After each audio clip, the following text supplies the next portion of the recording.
नमस्कार, news capital express में आपका स्वागत है। मैं हूं आपके साथ अंकिता। चलिए बढ़ते हैं मुख्य खबर की ओर। राहुल गांधी के महाकुंभ में न जाने पर मंत्री विश्वास सारंग ने साधा निशाना। 45 दिनों में 66 करोड़ सनातनियों ने महाकुंभ में डुबकी लगाई, लेकिन राहुल गांधी और नेहरू परिवार नहीं पहुंचा। राहुल गांधी और नेहरू परिवार हिंदू धर्म का पालन नहीं करते हैं। राहुल गांधी कोट के ऊपर जनेऊ पहनकर खुद हिंदू कहते जरूर हैं, लेकिन हिंदू धर्म का पालन नहीं करते। राहुल गांधी महाकुंभ में इसलिए नहीं गए क्योंकि उन्हें इटली से आदेश नहीं मिला। राहुल गांधी और नेहरू परिवार हिंदू विरोधी है। केवल चुनाव के समय वोट के लिए याद आता है हिंदू धर्म। देखिए, यही सबसे बड़ी बात है कि इस देश और दुनिया के 66 करोड़ लोग 45 दिन में महाकुंभ में पहुंचे और पावन पवित्र गंगा मैया में डुबकी लगाई। मुझे लगता है कि 144 साल बाद ये एक ऐसा मुहूर्त का कुंभ था जिसको महाकुंभ कहा गया। हर सनातन धर्म का पालन करने वाला व्यक्ति, उसके मन में, उसके दिल में, उसके मस्तिष्क में, उसके भाव में, उसकी भावना में यही अरमान होता है कि कम से कम एक डुबकी तो गंगा मैया में कुंभ में लगा ही लूं। पर राहुल गांधी नहीं पहुंचे। कहते तो हैं कि हम हिंदू हैं। यदि वो हिंदू होते तो जरूर जाते। अब 66 करोड़ में भी राहुल गांधी नहीं है, प्रियंका गांधी नहीं है, सोनिया गांधी नहीं है। ये इस बात को स्थापित करता है कि वो हिंदू धर्म का पालन नहीं करते। हम पहले से कहते आए हैं कि कोट के ऊपर जनेऊ पहन के राहुल गांधी अपने आप को हिंदू कहते जरूर हैं, परंतु वो हिंदू है नहीं। और यदि वो प्रयागराज नहीं गए और डुबकी नहीं लगाई, इसका मतलब सीधा सीधा इटली से उन्हें आदेश नहीं मिला। उनको डर था कि कहीं वो डुबकी लगा देंगे तो ईसाई धर्म से उनको निकाल ना दिया जाए। इटली से आदेश मिल जाता तो वो डुबकी लगा लेते, पर वो अभागे हैं। मुझे आश्चर्य है कि अपने आप को हिंदू कहने वाला ये नेहरू परिवार इस सनातन के सबसे बड़े पर्व में शामिल नहीं हुआ। मैं पहले से कहते आया हूँ, आपको एक फ़ोटो नहीं दिखेगी कि प्रियंका जी राहुल गांधी की कलाई पर कभी राखी बांध रही हो। आपको एक फ़ोटो नहीं मिलेगी जब राहुल गांधी और प्रियंका गांधी दीपावली पर लक्ष्मी मैया की पूजा कर रहे हो। ये इस बात को स्थापित करता है कि उनकी कहनी और करनी में बहुत अंतर है। ये अपने आप को जब हिंदू कहते हैं, जब इन्हें वोट लेने होते हैं, ये अपने व्यवहार से, अपने व्यक्तित्व से, अपने कृतित्व से हिंदू विरोधी है। मध्य प्रदेश कांग्रेस की बड़ी बैठक। प्रदेश प्रभारी हरीश चौधरी, नेता प्रतिपक्ष उमंग सिंगार, कांग्रेस प्रदेश अध्यक्ष जीतू पटवारी, यूथ कांग्रेस अध्यक्ष अमितेंद्र सिंह पहुंचे पीसीसी। आज पश्चिम मध्य प्रदेश के जिलाध्यक्ष प्रभारियों पदाधिकारियों को बुलाया गया कांग्रेस कार्यालय। संगठन को लेकर होगी समीक्षा बैठक। जीतू पटवारी ने कहा कि गाइडलाइंस के अनुसार 45 साल से कम उम्र के बनाए जाएंगे ब्लॉक अध्यक्ष, जहां जरूरत जिलाध्यक्षों में भी होगा बदलाव।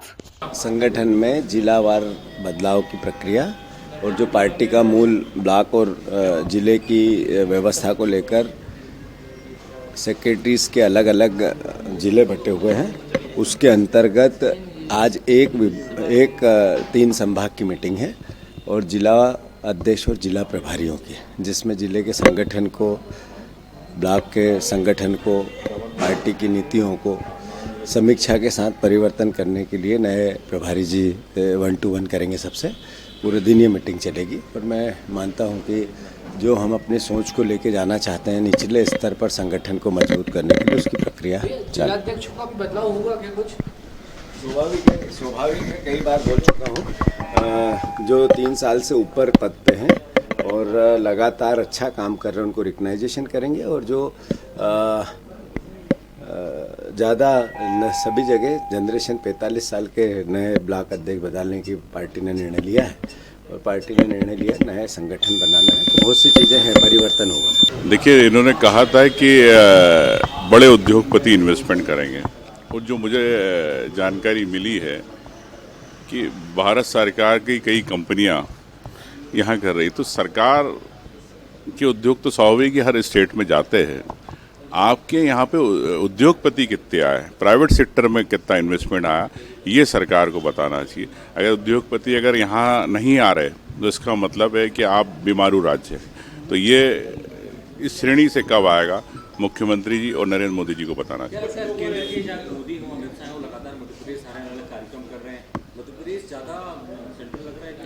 तो मुझे लगता है कि मध्य प्रदेश सरकार मुख्यमंत्री जी संभाल नहीं पा रहे, इसलिए प्रधानमंत्री और गृह मंत्री को संभालना पड़ रहा है।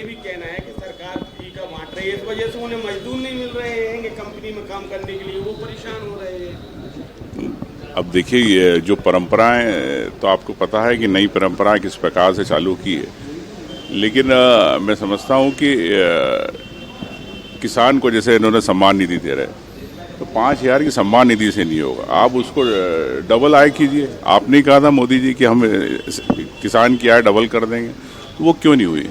तो आर्थिक रूप से सबको स्वावलंबी बनाने की सरकार की क्यों नहीं नीति है?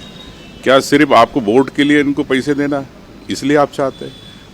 आर्थिक रूप से आत्मनिर्भर कैसे बने, चाहे उद्योगपति हो चाहे किसान हो, युवाओं को नौकरी मिले, इस पे सरकार की नीति होना चाहिए। उज्जैन जिले का इतिहास बड़ा प्राचीनतम है, जहां एक कहानी उज्जैन के राजा विक्रमादित्य से जुड़ी है।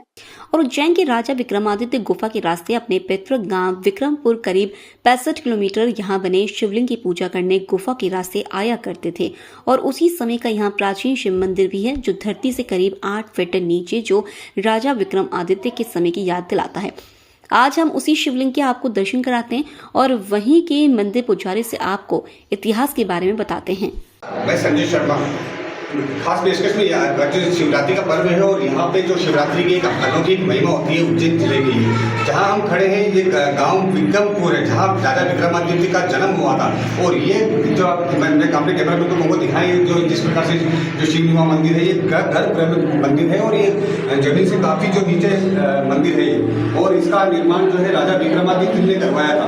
और बताते हैं कि राजा विक्रमादित्य यहाँ से पूजा करके उज्जैन जाया करते थे, या मतलब यहाँ से उज्जैन पूजा करके जाया करते थे। जो भरतरी गुफा वहाँ से रास्ता निकलता था।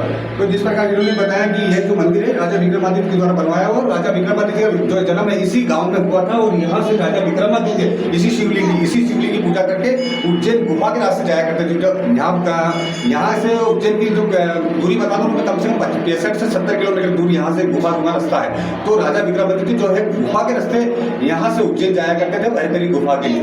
और आज भी ये जो है ये गुफा तो खैर बंद कर दी गई है, पर आज भी ये मंदिर जो है देख सकते हैं कि काफी प्राचीन मंदिर है। और काफी यहाँ लोग जो है शिवरात्रि हुई, सावन हुआ, और यहाँ काफी संख्या में जो है दर्शन करने यहाँ लोग आते हैं, पूजा अर्चना करते हैं और अपनी मनोकामना पूर्ण करने के लिए। कहा जाता है कि यहाँ पे जो भी मनोकामना मांगी जाती है वो पूर्ण होती है।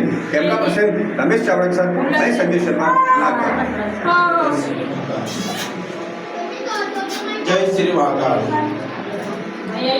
मैं सभी क्षेत्रवासियों को, भाइयों और बहनों को बहुत सारी शुभकामनाएं देता हूं महाशिवरात्रि के पावन पर्व पर, और भगवान महाकालेश्वर से प्रार्थना करता हूं सभी का जीवन स्वस्थ हो, दीर्घायु हो, सुखमय हो, और सभी लोग अपने अपने जीवन में बहुत प्रगति करें, क्षेत्र का विकास हो। माननीय मोदी जी के प्रति और माननीय मोहम्मद यादव जी के प्रति भी शुभकामनाएं देता हूं। आपके नेतृत्व में प्रदेश और देश बहुत विकास करेगा। पंडित जी क्या नाम है आपका? संजय गोस्वामी। पंडित जी, जिस प्रकार से हम यहाँ बैठे हैं जिस गुफा में, तो राजा विक्रमादित्य का इस गुफा से कहीं ना कहीं एक नाता है। हाँ। तो क्या नाता है इस गुफा से राजा विक्रमादित्य? ये क्या है कि अपने है तो बहुत पुराना स्थान है, बाकी अगर उज्जैन जाना व्यवस्था है जब ये सामने है ये वाली। हाँ। अच्छा। इसको बंद करने में मतलब करीब बहुत ही साल हो गए, बंद हो गए। हाँ। तो ये सीधा जो रास्ता ये जो है गुफा का, ये पूरा गुफा हुआ करती थी यहाँ। पूरा मतलब दरवाजा मेन दरवाजा था। जाता है रास्ता उज्जैन भरतरी गुफा मिलता है। अच्छा, भरतरी गुफा तक जाता था ये। हाँ। तो राजा विक्रमादित्य, सुनने में आता है कि कहा जाता है कि राजा विक्रमादित्य जो है यहाँ उज्जैन से दर्शन करने यहाँ आते थे शिवलिंग पूजा। यहाँ से उज्जैन जाते। अच्छा, यहाँ से उज्जैन जाते थे। यहाँ से उज्जैन दर्शन यहाँ से उज्जैन जाते। अच्छा, तो और ये जो हम जहाँ हम बैठे हैं, इस गाँव का नाम क्या है? विक्रमपुर नाम। तो इसका विक्रमपुर नाम क्यों पड़ा? ये विक्रमादित्य की जन्म स्थली, उनका जन्म हुआ है यहाँ इसी गाँव में। उनकी जन्म स्थली, तभी से इसका नाम विक्रमपुर नाम। कितने साल पुरानी बात होगी? ये तो बहुत साल हो गया। अच्छा, तब आपको भी नहीं मालूम। आपको कितने साल हो गए सेवा करते हैं? अपने को सेवा करते करते करीबन 5 पीढ़ी हो गई। ये 5 पीढ़ी चल। आपकी परिवार? हाँ। आप क्या शुभ नाम? संजय की गोस्वामी। आगामी त्योहार को देखते हुए जबलपुर में पुलिस द्वारा पैदल मार्च निकाला गया। इसके जरिए उन्होंने लोगों से आपसी शांति और सौहार्द बनाए रखने की अपेक्षा की है। इसके लिए अलग अलग इलाकों में पैदल मार्च किया गया है। एडिशनल एसपी आनंद कलादकी ने जानकारी देते हुए कहा कि आगामी शिवरात्रि एवं रमजान जैसे पर्व को देखते हुए शहर में शांति व्यवस्था कायम रखने के उद्देश्य से फ्लैग मार्च किया गया है, जिसके तहत 150 से अधिक पुलिस बल एवं QRF टीम गठित की गई। साथ ही कंट्रोल रूम से शुरू हुए पैदल मार्च ने शहर के विभिन्न संवेदनशील इलाकों से भ्रमण करते हुए शांति व्यवस्था कायम रखने का संदेश प्रसारित किया। उन्होंने बताया बताया कि सीसीटीवी की मदद से सभी असामाजिक तत्वों पर नजर रखी जा रही है। इस कार्यक्रम को लेकर फ्लैग मार्च निकाला गया है।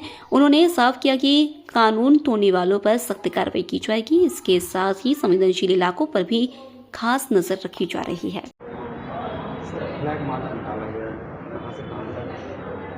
मतलब आगामी त्योहारों को ध्यान में रखते हुए एसपी सर के मार्गदर्शन में और कल की शिवरात्रि और आने वाले रमज़ान को ध्यान में रखते हुए एसपी सर के मार्गदर्शन में हम पूरा शहर का मुख्य रास्ता है, मार्ग है, वहाँ पे हमने आज फ्लैग मार्च निकाला है। इसमें 150 से ज़्यादा फोर्स, इसके अलावा QRF का भी फोर्स इसमें शामिल थे।